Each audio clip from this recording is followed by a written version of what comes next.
Hello बच्चों, welcome to Swades Academy. Today I want to discuss new topic hyperconjugation. Hyperconjugation effect is also topic of general organic chemistry, and hyperconjugation effect also known as H effect. It is also known as H effect. How we can define H effect? Do you know? Hyperconjugation can be defined as interaction of sigma electron to the unsaturated system is known as hyperconjugation effect. Or we can also define as when carbon hydrogen sigma bond electrons completely transfer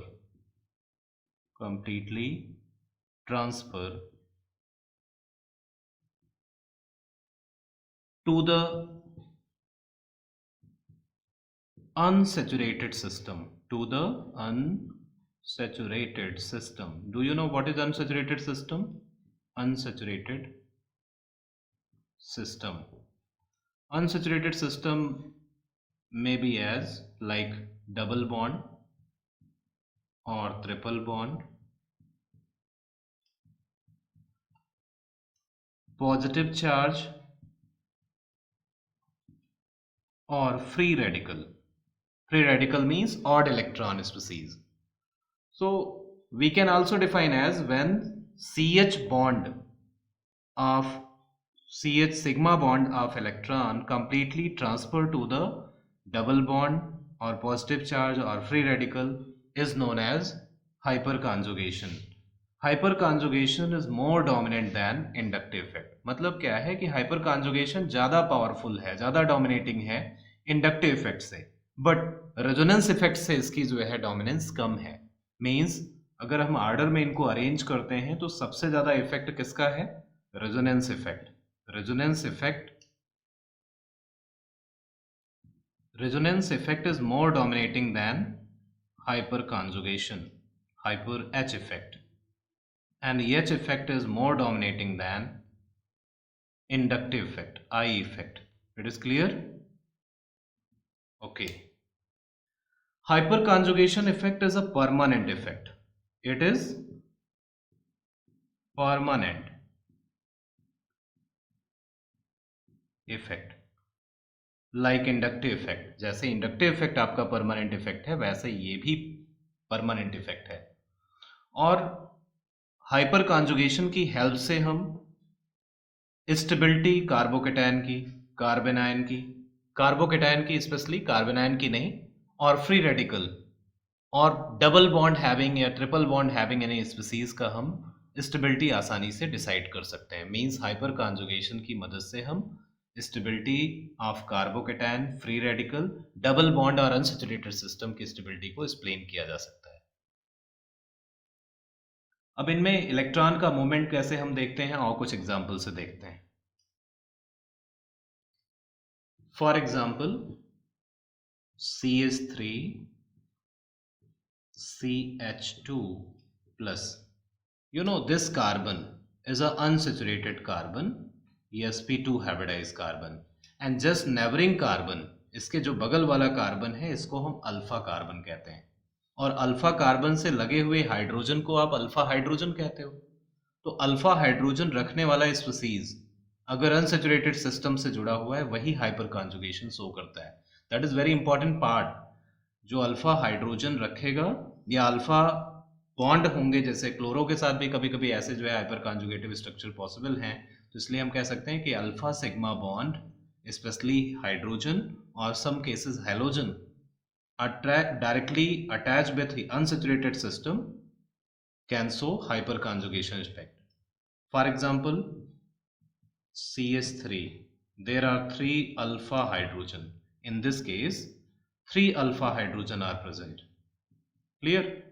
This sp2 hybridized unsaturated carbon alpha, and there are 3 alpha hydrogen atom. Clear? Interaction of sigma bond, you know, carbon hydrogen bond का जो sigma bond है ये unsaturated system की तरफ shift होता है. और इससे जो है जो नया जो है structure hyper conjugative structure develop होगा उसको हम इस तरह से शो करते हैं। अब यहाँ देखिए बीच में बॉन्ड ही नहीं है, इसलिए इस इफेक्ट को हम और क्या कह सकते हैं, नो बॉन्ड रेजोनेंस। इस इफेक्ट को और क्या कह सकते हैं, no bond resonance. Then other hydrogens shift between the H plus and carbon, and new hyperconjugative structure can be formed as H plus C single bond H single bond H double bond CH2. Clear? That is no bond. So this effect is also known as no bond resonance. When this sigma bond shift between the hydrogen and carbon, new structure is formed as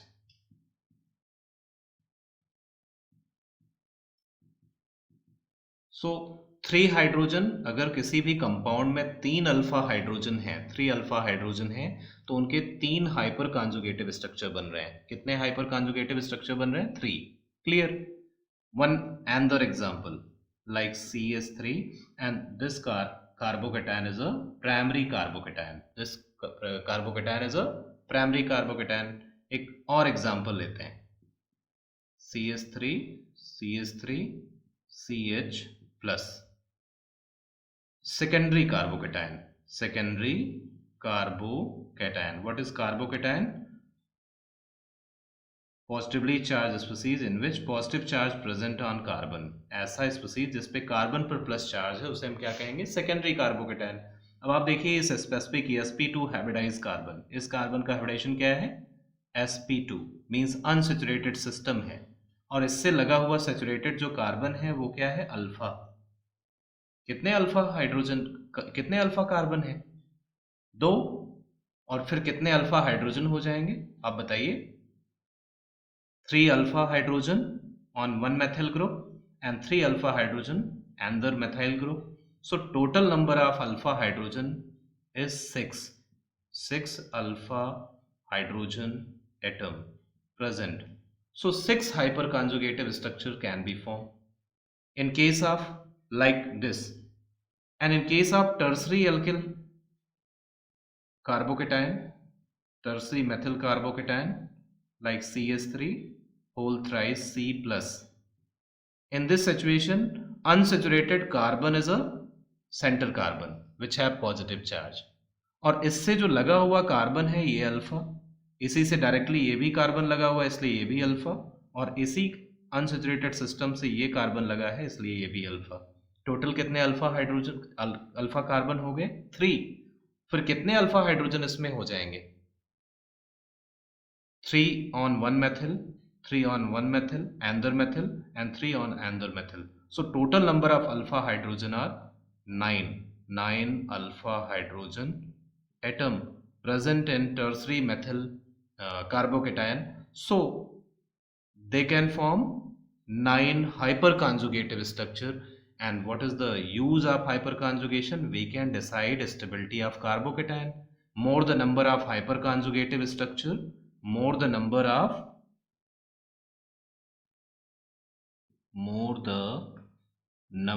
of hyperconjugative structure, more the stability.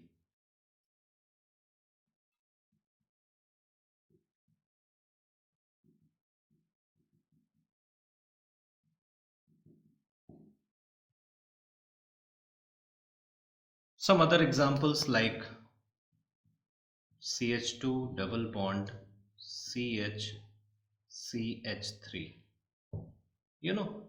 unsaturated carbon, sp2 hybridized carbon, sp2 hybridized carbon, carbon double bond is an unsaturated system, और उससे जो लगा हुआ saturated carbon है जिसकी चारों valency single bond sigma bond से satisfied हो रही हैं, उसको हम अल्फा कार्बन कह रहे हैं।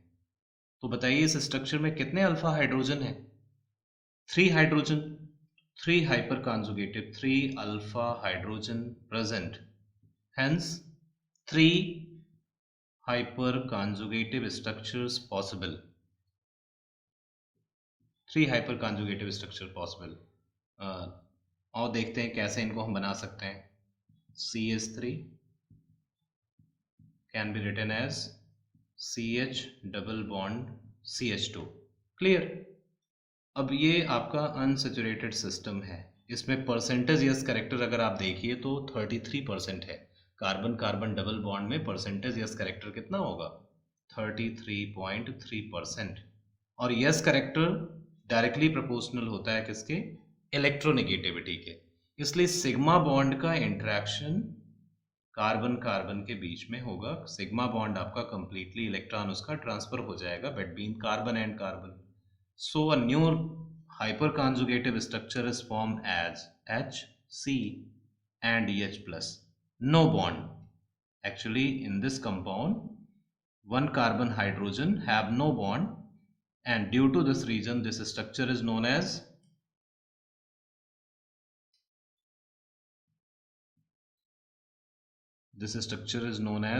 hyperconjugative structure or no bond resonance or no bond resonance CH2 minus H. Another hydrogen shift between carbon and hydrogen. New hyperconjugative structure is formed as H, C, H. This H have no bond. Clear? Double bond CH, CH2 minus. Once again, this hydrogen shift between carbon and hydrogen, and new hyperconjugative structure is formed as H, C, H, H plus, no bond, double bond CH, single bond CH2 minus. How many hyperconjugative structures can be formed? Structure 1, structure 2, structure 3. There are 3 alpha hydrogen. Due to this reason, there are 3 hyperconjugative structure. Clear? ज़्यादा number of alpha hydrogen होंगे तो ज़्यादा hyper conjugative structure बनेंगे और उतनी ही ज़्यादा stability होगी। और देखते हैं एक दो और एग्जांपल और उनमें डिसाइड करते हैं कि किसकी स्टेबिलिटी ज़्यादा है। Simply by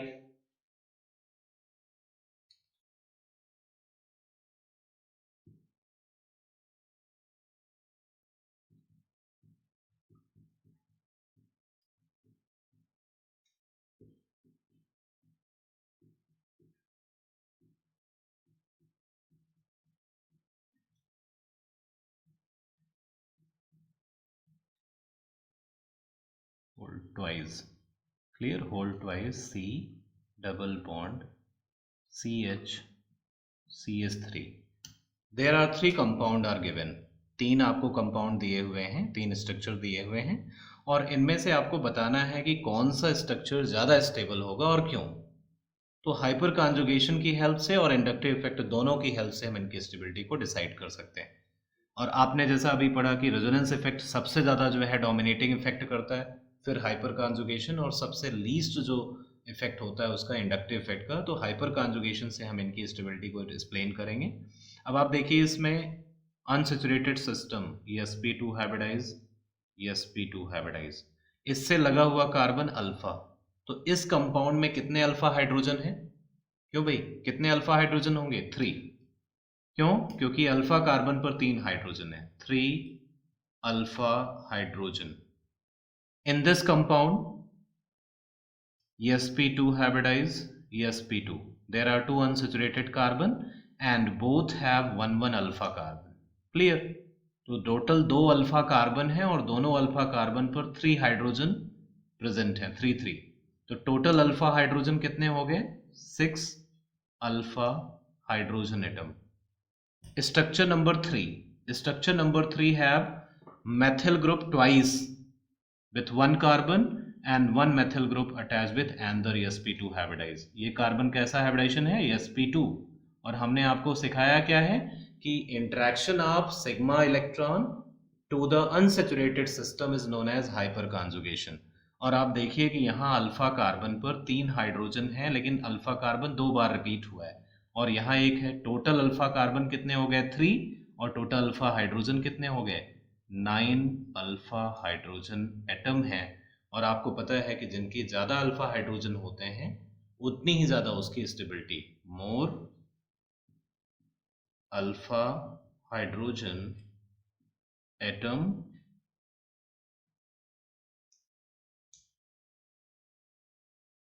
or alpha hydrogen atom directly proportional to the stability of structure. Clear?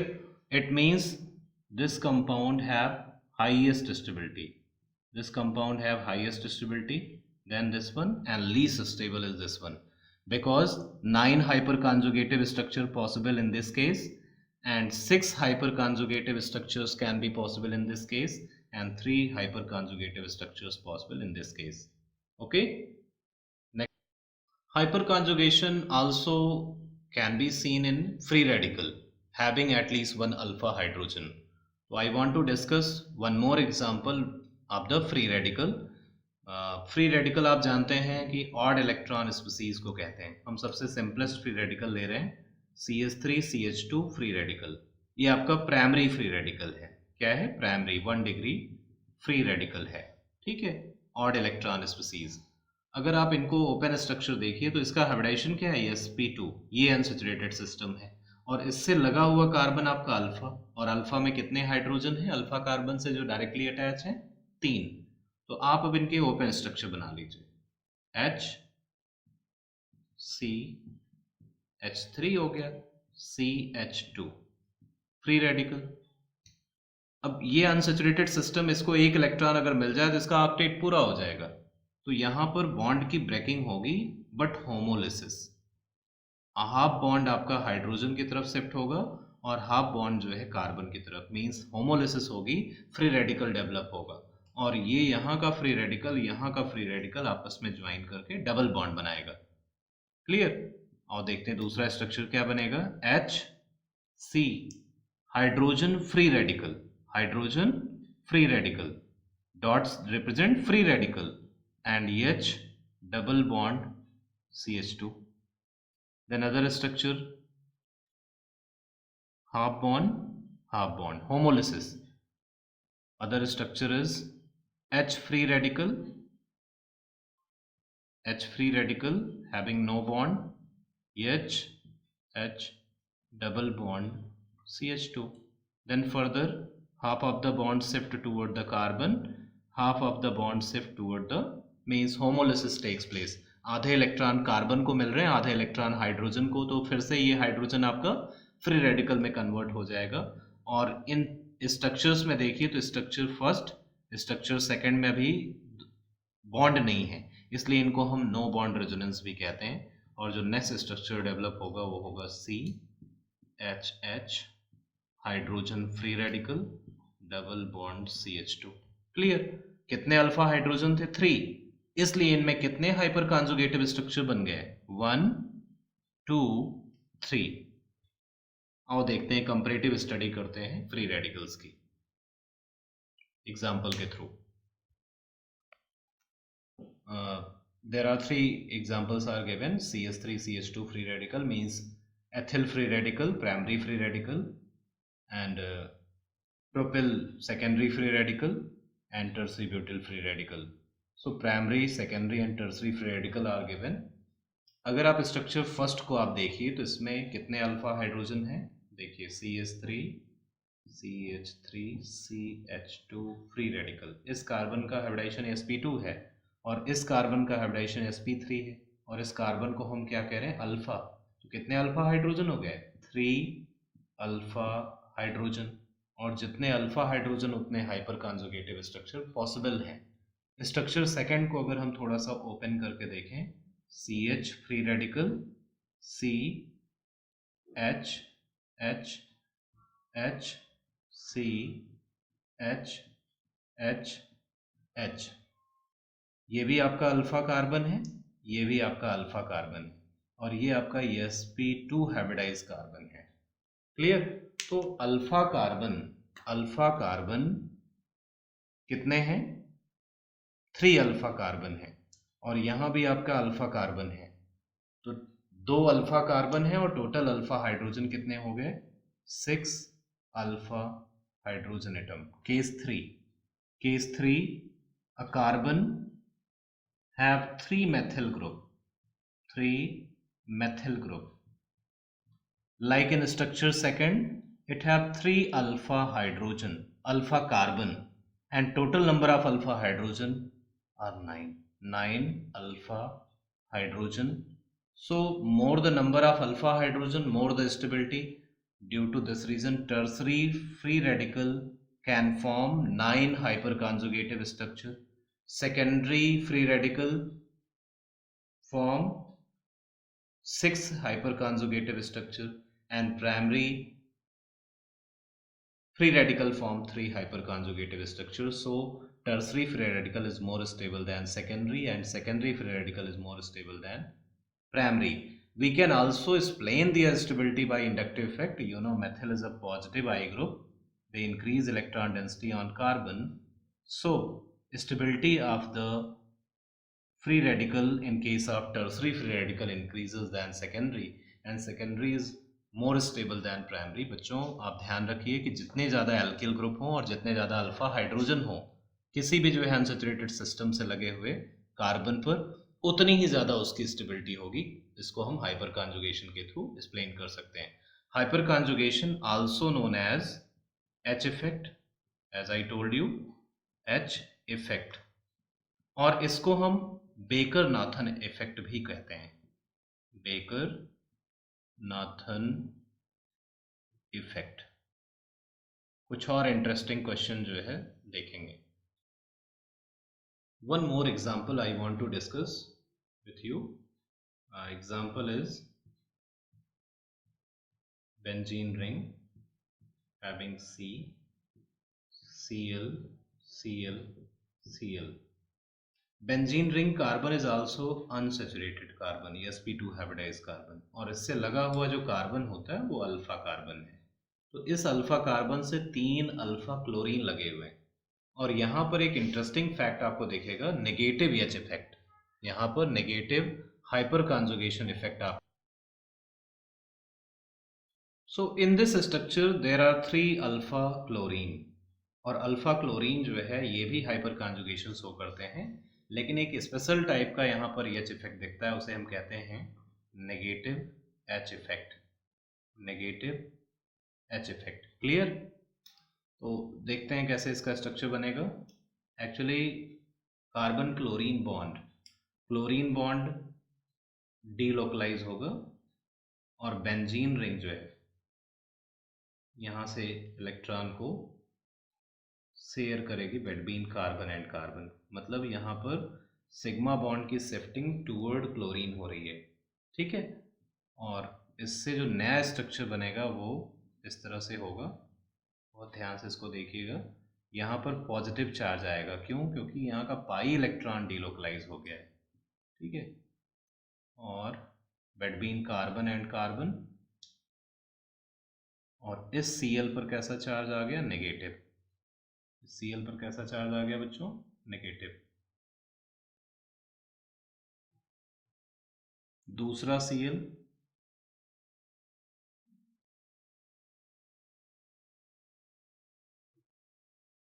this negative charge shift between carbon and chlorine, and bond sigma bond shift toward the chlorine. So next hyperconjugative structure, नया hyperconjugative structure इस तरह से बनेगा. Positive charge, double bond carbon, chlorine, Cl having negative charge, bond. Then next structure, negative charge shift between carbon and chlorine, and next sigma bond shift toward the electronegative chlorine atom, and the new hyperconjugative structure is formed as